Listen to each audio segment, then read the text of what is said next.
was a little bit different in a community that had learned how to build itself up by having everybody be the same, right? And so, you know, that was a really difficult life for me. And the radicalism of the generation before me really saved me.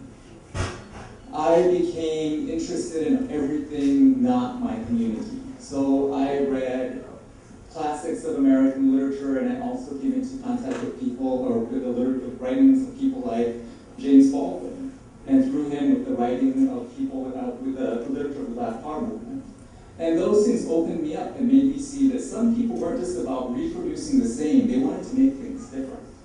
And that opened me up to an interest in the blind sovereignty movement. And that interest then helped to take what I understood about race and about class and about all of these things that I was taught in this very liberal community and put it in a really different context. Suddenly racism was not just a matter of civil rights. I understood colonialism, and I understood there were people who actually wanted to transform the world, to create a different world, not just to reform, but to transform what was around me. And so that inspired me and changed me.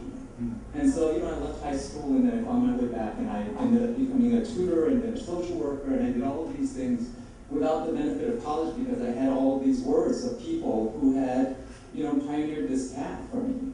And I've spent the last 34 years of my life now working in social change. You know, things like work for the National Gay and Lesbian Task Force, and for prison reform groups, and for grassroots organizations fighting hate groups, and you name it, food banks, all of those kinds of things over the years. Occasionally, you know, being a janitor part-time in order to pay the bills because you don't always get paid for those jobs, but I did it all this time. And I have a life now that I could never have imagined. And it's because of the legacy of people like you and people like her. And so I feel incredibly honored to be able to be part of this family.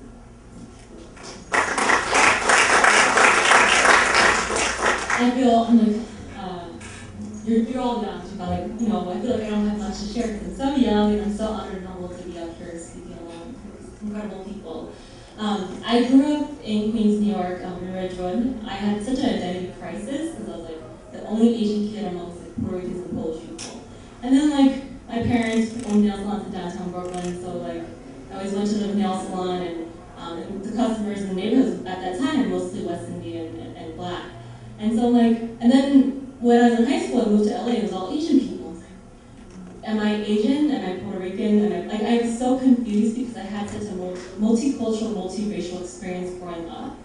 And then when I got to college, I wasn't so political yet, but I remember just like Googling pictures, and I came across this, I don't know how many of you in this room I saw that picture of Yuri with like crazy hair, she's got her fist up. I'm like, who is this woman? But I started doing more research, and that's when I started like learning about Asian American studies in college. And I became this college student organizer that was at every single meeting. I was at the Black Student Union meeting, I was at the Metro meeting, I was also the president and political coordinator of the Asian Pacific Student Association at my college. But I just remember being everywhere and anywhere I could be and have that experience across the board. And my Latina friends gave me the nickname of Gina Latina.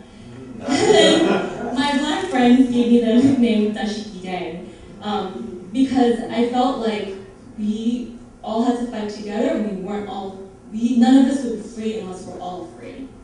And I was on the board of this organization called the National Asian Pacific American Women's Forum, and we organized our conference in which Yuri Kochiyama received the legacy honor, the Century Legacy Honor. And they're like, okay, who gets to help Yuri for the day? I was like, oh, pick me. And I had the honor of being Yuri's assistant for the day. And within the 7 hours that I spent with her, I learned so much about how much I did not know as this like really energized, organizing thing that I could take out to the world. And I was really humbled because I started in the morning with her. Like I was learning about what medications she needed. I was learning about what I needed to do with her for the day. And I remember asking her, like, which workshops do you want to go to? She's like, I really want to go to the one put on by the South Asian Network and how they've been organizing domestic workers because I don't know enough about them. And for a woman who's been in the movement for so long, she's still saying, I don't know enough about this one particular issue. And I sat with her, and I remember like she kept falling asleep during the workshop. I was like, oh no, is she okay? What do I need to do? And then I went through the day with her and like helped her all day. And I just remember her being quiet and she didn't have much to say. And she just, I think, so humbled. Like, she's such a humble person that I think she was still learning from me as a new generation of organizers. And at the end of the day, she wrote me a note. She's still writing a letter. She still writes her letters. So she was like 86 at the time. She wrote me a letter saying, thank you so much for helping me today.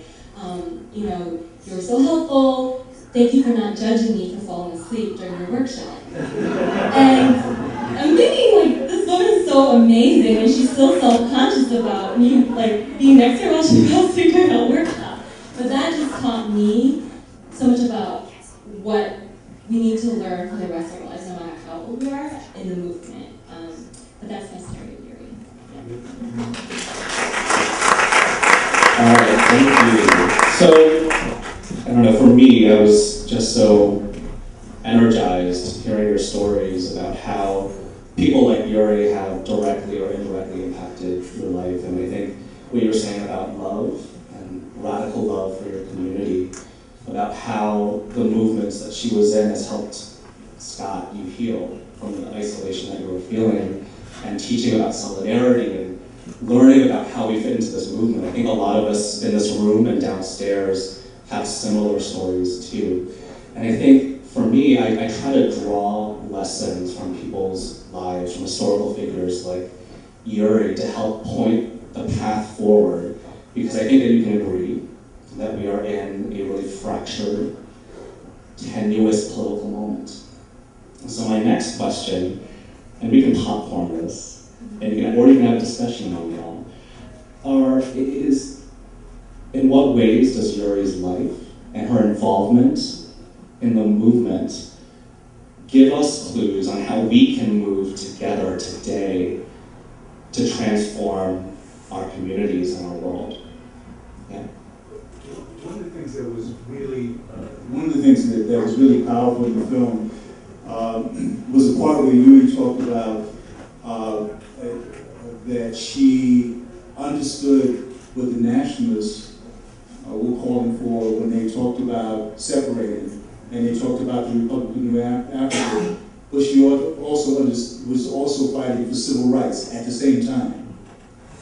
And this idea of inclusiveness, this idea of people getting together and struggling together, and in the words of Malcolm X, that you don't organize based upon your differences, you organize based upon the things that you have in common.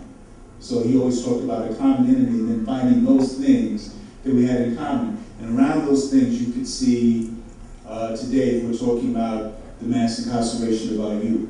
But we're also talking about poverty, social justice. Dr. King 50 years ago gave an amazing speech at Riverside Church where he talked about three things. He talked about war, poverty, and justice. And those three things are still kind of key issues. And so what we can learn from Yuri's life is that she would come into any situation and find those things that she could agree with and then do that work. And then other groups would see, well, if Yuri could do work with this group and this group and this group, we should find some ways to come together.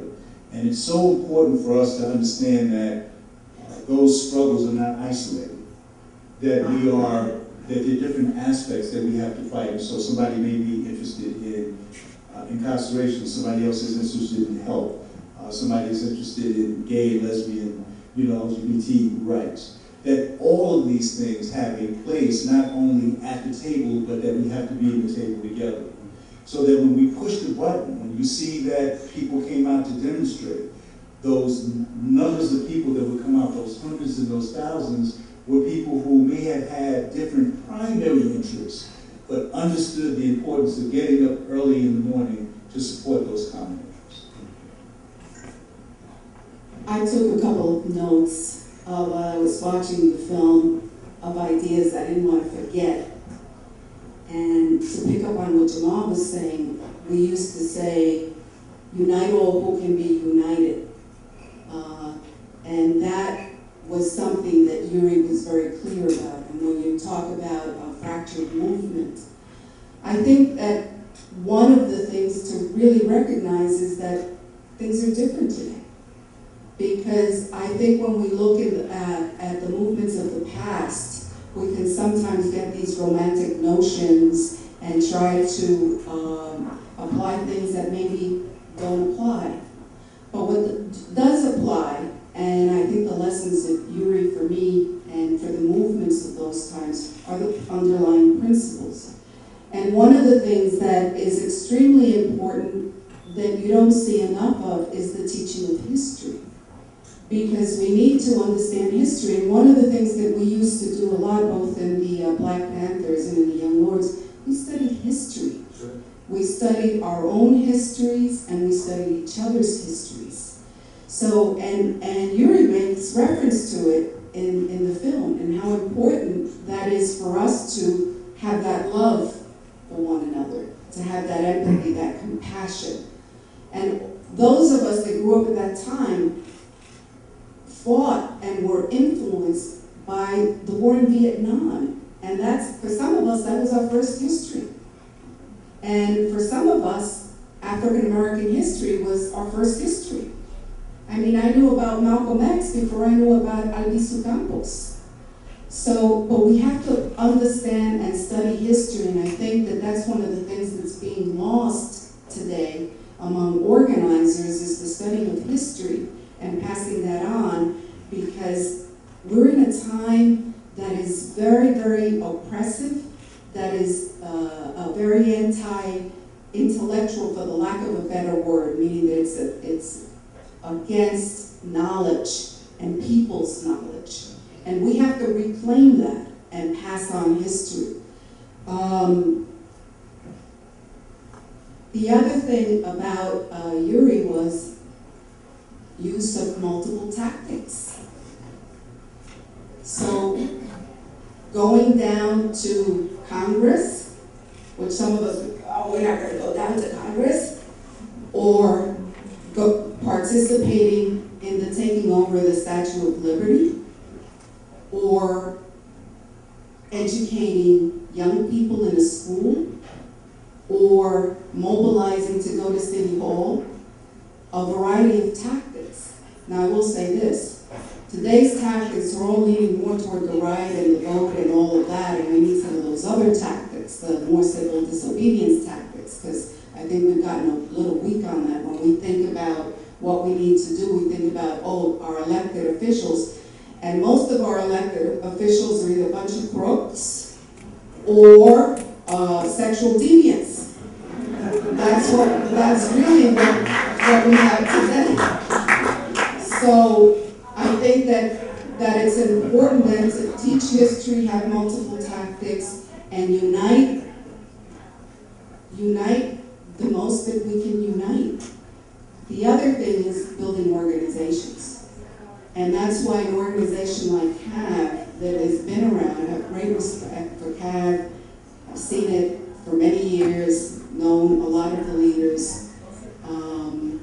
An organization like CAAAV is extremely important, because CAAAV is on the ground and has been on the ground for a long time and has been able to adjust to the changing conditions. I think one of the things of our generation, just not to be on the glorifying side, is that we didn't always understand, especially near the end, what historical period we were in. Sure.